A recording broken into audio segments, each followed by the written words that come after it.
হচ্ছে সব থেকে বড় অপরাধী। কিছুক্ষণ পর আমরা তাদেরকে ফেরার বাড়ির সামনে দেখি। তারা ওই নেকলেসটার মাধ্যমে সহজেই দরজাটাকে খুলে ফেলে এবং যখনই তারা রুমের মধ্যে আসে তারা সেখানে ফেরার ল্যাপটপটাকে দেখে। বেন যখন ল্যাপটপটাকে ওপেন করে যেখানে সে এমন এমন তথ্য দেখতে পায় যেগুলো সে কল্পনাও করতে পারেনি। এমনকি সেখানে ডিরেক্টর এবং জনের বিষয়ে তথ্য ছিল। তারা কিভাবে পুরো সিআইএ টিমটাকে নিজেদের জন্য ব্যবহার করেছে। বেন তখন জনকে ফোন লাগায় এবং তাকে বলে, ল্যাপটপটা এখন আমার কাছে, কিন্তু আমি ওটাকে তখনই তোমাকে দেব যখন তুমি নিককে মুক্ত করে দেবে। কিন্তু জন তাকে জানায়, তুমি এক হাতে আমাকে ল্যাপটপটাকে দেবে এবং অন্য হাতে আমি নিককে তোমার কাছে তুলে দেব, কিন্তু তুমি যদি এতটুকু চালাকি করার চেষ্টা করো তুমি তোমার ছেলেকে কখনোই জীবিত দেখবে না। তখন ক্রিস্টিনিয়া তাকে জানায়, ওরা তোমাদেরকে কোনোভাবে জীবিত ছাড়বে না। তখন বেন তাকে বলে, আমি এটা ভালো করেই জানি যে ওরা আমাদেরকে কোনোভাবেই বাঁচতে দেবে না, তবে আমি এই সব কিছু ওখানেই শেষ করে আসব।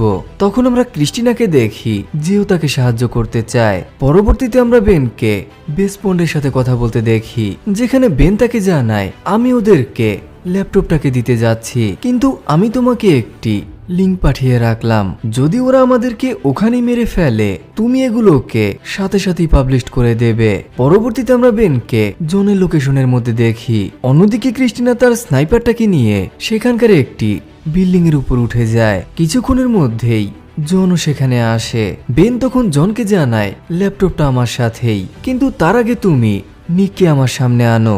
জন তখন তার লোকদেরকে নিককে আনার জন্য বলে। এভাবেই জন নিককে বেনের হাতে তুলে দেয়। অন্যদিকে বেন ল্যাপটপটাকে তাকে দিয়ে দেয়। জন যখন সেখান থেকে যাচ্ছিল তখন বেন এটা ভালোভাবে বুঝতে পারে জন যখনই এখান থেকে যাবে জনের লোকেরা তাদেরকে এখানেই শেষ করে ফেলবে। এই জন্য ক্রিস্টিনা জনের লোকদেরকে সেখানেই শেষ করে দেয়। বেন তখন জনের উপরে হামলা চালায় এবং ল্যাপটপটাকে নিয়ে আসে, কিন্তু সে যখনই জনকে মারার জন্য যায় তখনই আমরা খারুকে সেখানে দেখি। তার মানে খারু এখনো জীবিত। বেন তখন নিককে এবং ল্যাপটপটাকে নিয়ে কোনো রকমে পালানোর চেষ্টা করে, কিন্তু খারু এখনো তাদেরকে ফলো করছে। খারু তাদের দিকে লাগাতার ফায়ার করতে থাকে। অন্যদিকে বেনও তার দিকে গুলি চালায়। এভাবেই একসময় খারু গাড়ির কন্ট্রোলটাকে হারিয়ে ফেলে এবং তার গাড়িটা রাস্তার মধ্যে উল্টে যায়, কিন্তু জন কোনো রকমে গাড়ি থেকে বেরিয়ে গিয়েছিল। তখনই আমরা বেনকে সেখানে দেখি যে ওই গাড়িটাকে সেখানেই ধ্বংস করে দেয়, কিন্তু কিছুক্ষণের মধ্যে সে এটা ভালোভাবেই বুঝতে পারে জন এখনো জীবিত। এই জন্য সে জনকে মারার জন্য যায়। কিছুক্ষণের মধ্যে আমরা তাদেরকে মুখোমুখি অবস্থানে দেখি, যেখানে জন তাকে জানায়, আমি তোমার উপরে কোনো রকম গুলি চালাতে চাই না, আমি চাই আমরা দুজনে খালি হাতে লড়াই করি, দেখা যাক কে কতটা বেশি দক্ষ।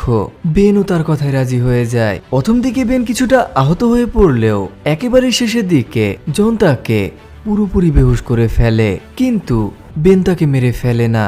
পরবর্তীতে আমরা বেনকে ক্রিস্টিনিয়ার সামনে দেখি, কিন্তু তারা যখন কথা বলছিল তখনই সেখানে একটি গাড়ি আসে। আর এই গাড়িটার মধ্যে আমরা ঠিক ওই অফিসারকে দেখি যে সকালে নিককে ধরার জন্য গিয়েছিল। অফিসার তখন বেনকে জানায়, আমাদের কাছে উপর থেকে অর্ডার এসেছিল। বেন তাকে জানায়, আমি এটা ভালো করেই জানি তোমাদের এর মধ্যে কোনো দোষ নেই, তবে তুমি এখন আমার হয়ে একটা কাজ করো, তুমি জনকে নিয়ে সোজা পুলিশ স্টেশনের দিকে যাও এবং তাদেরকে বলবে দ্রুত ওকে গ্রেপ্তার করতে। কিছুক্ষণ পর আমরা বেনকে আবারও কারোর সাথে কথা বলতে দেখি, যেখানে বেন তাকে জানায়, তুমি চাইলে এখন এগুলোকে পাবলিশ করে দিতে পারো। পরদিন সকালে আমরা সিআইএ ডিরেক্টরকে দেখি যে একটি মিটিং এর মধ্যে ভাষণ দিচ্ছে, কিন্তু তখনই সবার ফোনে নোটিফিকেশন ভেসে ওঠে। আর এভাবেই সবাই এটা জানতে পারে ডিরেক্টর সিআইএদেরকে ব্যবহার করে দেশের মধ্যে কতটা ডার্ক নেটওয়ার্ক তৈরি করেছে। ঠিক তখনই আমরা এভগিনিকেও সেখানে দেখি, আর এভাবেই আমরা এটা জানতে পারি এভগিনি এখনো জীবিত এবং গতকাল রাতে বেন তার সাথেই কথা বলছিল। এভগিনি তাকে জানায়, তুমি এখন কোনোভাবেই বাঁচতে পারবে না, কারণ আমরা তোমার বিষয়ে সবকিছু জানতে পেরেছি। পরবর্তীতে এভগিনি সেখানে থাকা স্ক্রিনের মাধ্যমে ডিরেক্টরের সকল কুকীর্তিগুলোকে দেখায়, এমনকি তার গোপন ভয়েসগুলোকেও, যেখানে সে বেনের পুরো পরিবারটাকে ধ্বংস করতে বলেছে। পরবর্তীতে ইন্টারপোল তাকে তাদের আন্ডারে নিয়ে নেয়। আর অন্যদিকে আমরা বেনকে দেখি যে অনেক বেশি খুশি এবং সে তার স্ত্রীকে নিয়ে প্রাউড ফিল করছিল, কারণ সে তার দেশের জন্য শেষ পর্যন্ত লড়ে গিয়েছে। আর এভাবেই এই অসাধারণ মুভিটি এখানেই শেষ হয়ে যায়।